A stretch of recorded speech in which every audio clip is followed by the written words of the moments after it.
সুস্বাগতম। সনাতন ধর্মী মানুষ জন্ম অত্যন্ত দুর্লভ ও শ্রেষ্ঠ হিসাবে গণ্য, যা অসংখ্য জন্মের পর লাভ করা যায় এবং দেবতারাও এই জন্মের জন্য আকাঙ্ক্ষা করেন। এটি মুখ্য বা ঈশ্বর লাভের শ্রেষ্ঠ সুযোগ, কারণ এই দেহ কেবল ভোগের জন্য নয়, বরং আত্মিক উন্নতি ও ভক্তি সাধনের মাধ্যমে জন্ম মৃত্যুর চক্র থেকে মুক্তির একমাত্র পথ। এই মানুষ্য জন্মকে নিয়ে ইউটিউবের সাহিত্যে নবদিগন্ত চ্যানেলে আজকের ভিডিওটি হলো দুর্লভ মানব জন্ম। গ্রন্থনায় রবীন্দ্র কুমার চক্রবর্তী। দুর্লভং মনুষ্য জন্ম দেহিনাং ক্ষণভঙ্গুর তত্রাপি দুর্লভং মন্যে বৈকুণ্ঠ প্রিয় দর্শনম। মনুষ্য জীবন অত্যন্ত দুর্লভ। অতীতে রয়েছে 84 লক্ষ জুনি ভ্রমণের কোটি কোটি বৎসরের ইতিহাস। এই ভ্রমণের পুনরাবৃত্তি। দুর্লভ মানব জন্ম লোভিয়া সংসারে, কৃষ্ণ না ভজনু দুঃখ কহিব কাহারে। সংসার সংসার করে মিশে গেল কাল, লাভ না হইল কিছু ঘটিল জঞ্জাল। কিসের সংসার? এই ছায়াবাজি প্রায়, ইহাতে মমতা করি বৃথা দিন যায়। এ দেহ পতন হলে কি রবে আমার? মনুষ্য জন্মন হলো 84 লক্ষ জুনি ভ্রমণের পর প্রাপ্ত অত্যন্ত দুর্লভ এক সুযোগ, যার মূল উদ্দেশ্য আত্মোপলব্ধি, ভগবত ভক্তি এবং সৎ ও অসৎ বিচার করে জীবনের পরম লক্ষ্যে সাধন করা। এই মানব জন্ম কেবল ভৌত সুখ ভোগের জন্য নয়, বরং আধ্যাত্মিক উন্নতির মাধ্যমে পরমেশ্বরের সান্নিধ্য লাভ বা মোক্ষ অর্জনের শ্রেষ্ঠ সময়।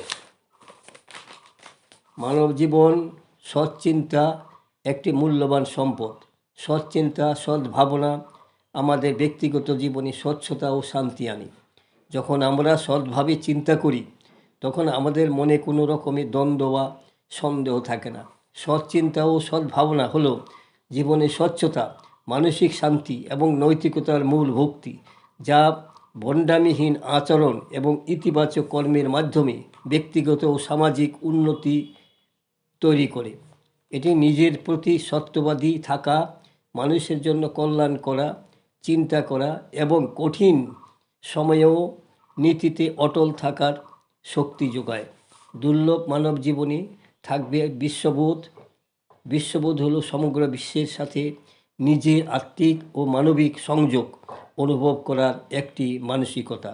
সংকীর্ণ ভৌগোলিক বা জাতীয়বাদী গণ্ডির ঊর্ধ্বে এটি বিশ্বশান্তি, সৌভ্রাতৃত্ব এবং মানবতার প্রতি গভীর বিশ্বাস স্থাপন করে।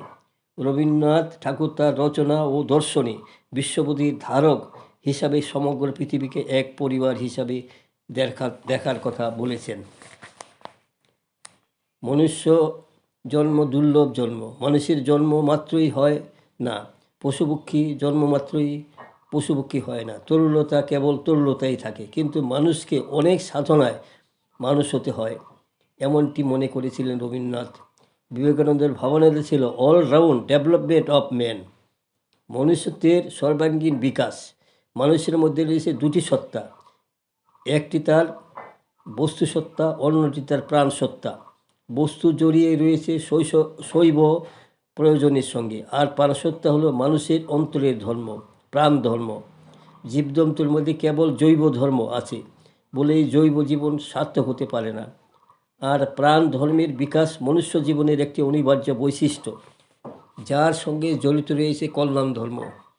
মানুষের মধ্যে যে মানবিক হৃদয়বৃত্তি আছে, তারই বিকাশ ঘটলে তবে গড়ে ওঠে মানুষের প্রকৃত পরিচয়। না হলে মানুষের দেহধারী জীবেরা অসৎ কর্মে লিপ্ত হবে, অন্যকে হিংসা করবে, এমনকি হত্যা করে অশুভ বৃত্তির শিকার হবে। তাই মানুষের সুদীর্ঘ জীবনের কোনো মূল্য থাকে না যদি তা সৎকর্মে ব্যয়িত না হয়। একজন মানুষ কতদিন বাঁচল, তার থেকে বড় কথা হলো কীভাবে বাঁচল। Man live in deeds, not in year.